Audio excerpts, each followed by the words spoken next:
At their core, semiconductors are the building blocks of the digital age.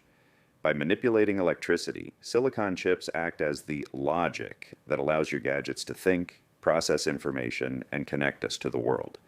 They are the silent engines powering the global economy, yet they are incredibly complex to manufacture. Understanding why these tiny slivers of silicon are so critical is the first step in realizing why nations are fighting tooth and nail to secure their own supplies.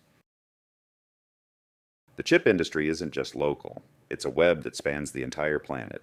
From raw materials and specialized design software to advanced machinery and final assembly, no single country does it all alone.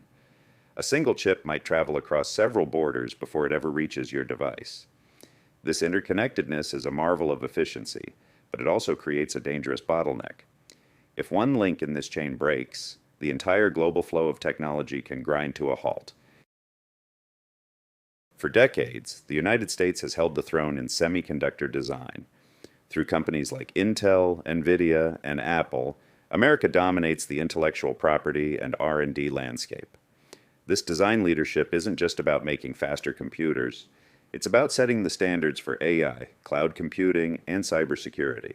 However, maintaining this competitive edge requires constant innovation, massive investment, and a steady stream of the world's brightest engineering talent. While the US designs the chips, Taiwan physically builds the most advanced ones on Earth. TSMC, based in Taiwan, operates as the world's primary fabrication powerhouse. They possess the highly specialized technology needed to print billions of transistors onto a surface the size of a fingernail. This concentration of production in one geographic location has made Taiwan the most important island on the planet, a reality that keeps policymakers in Washington and Beijing awake at night. Fabrication, or foundry work, is the hardest part of the chip game. It requires billions of dollars in capital, clean rooms that are cleaner than hospital operating rooms, and years of process development. Nations recognize that if you can't manufacture your own chips, you are vulnerable. This realization has sparked a global ambition to build more fabs domestically. It's no longer just about profit. It's about achieving strategic autonomy in a world where technology is a weapon. China is the world's biggest consumer of semiconductors, and it is determined to stop relying on Western technology. Through massive state funding and the creation of domestic champions, Beijing is aggressively pushing to close the technology gap. Their goal is self-sufficiency, to build, design, and control their entire chip supply chain. This push for technological sovereignty is creating friction, as established players view China's rapid rise as a direct competitive threat. We live in an age of intense, fragile interdependence. Countries have realized that being overly reliant on foreign nations for critical technology is a strategic liability.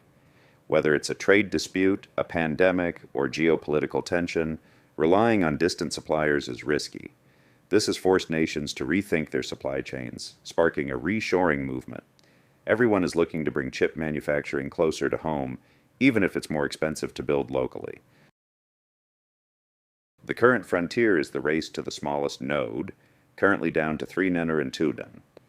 These tiny dimensions allow chips to be faster and more power efficient, which is essential for next-gen AI, deep learning, and advanced military hardware. It is an incredibly expensive arms race where the cost of failure is enormous. Only a handful of companies can compete at this level, and winning the race to the smallest, most efficient chip means winning the future of technological dominance. Technology is now being used as a geopolitical lever. Governments are implementing strict export controls, blocking the sale of high-end lithography machines and cutting-edge chips to rivals. The strategy is clear. If you can't beat them in the lab, slow them down at the factory gate. These trade barriers are designed to prevent rivals from accessing the technology needed to advance their military and AI capabilities, fundamentally changing the nature of international trade. The 2021 chip shortage was a wake-up call for the entire world. When global supply chains fractured, everything stopped, from car manufacturers unable to finish vehicles to electronics companies unable to meet demand. It exposed just how much our modern lives depend on a steady, uninterrupted flow of silicon. The shortage was a painful lesson. When chips are scarce, the economy suffers. and nations learn the hard way that technology is the foundation of our collective stability. To win the war, governments are opening their checkbooks. Through massive legislative packages like the U.S. CHIPS Act and similar efforts in the EU, billions of dollars in subsidies are being funneled into the semiconductor sector. The goal is simple: bribe companies to build state-of-the-art factories locally. It's a massive industrial policy experiment designed to secure the supply chain and ensure that no nation is left behind in the race for technological independence. Why does the semiconductor war matter so much? Because chips are the core of national security. Advanced AI models require thousands of high-performance GPUs, and the next generation of drones, fighter jets, and surveillance systems depend on chips that are smaller and more powerful than ever before. This is an era of algorithmic warfare, where the country with the most advanced chips will hold a decisive advantage in the theater of conflict and intelligence gathering. While the US, China, and Taiwan grab the headlines, the chip world is a team sport. South Korea and Japan are indispensable. South Korea's giants, Samsung and SK Hynix, lead the world in memory chip production, while Japan controls the critical chemicals and raw materials that make fabrication possible. Any serious strategy to secure the global chip supply must involve these key players. They are the silent partners who keep the machines running and the industry alive. The reality of semiconductor manufacturing is inseparable from the geography of the Taiwan Strait. Because the world's most advanced fabrication facilities are concentrated in Taiwan, any military escalation in the region wouldn't just be a regional crisis, it would be an economic apocalypse. The risk of conflict creates a precarious environment where the stability of the global tech industry hangs in the balance, tied directly to the political and military tensions in the region. This is a race that never truly ends. Even as we solve today's manufacturing hurdles, scientists are already working on the next generation of materials, quantum computing, and alternative architectures. The innovation race is the engine that drives progress. It pushes us toward faster, smaller, and more integrated technologies. But this race also demands immense resources and a global environment that encourages, rather than restricts, the free exchange of ideas and research.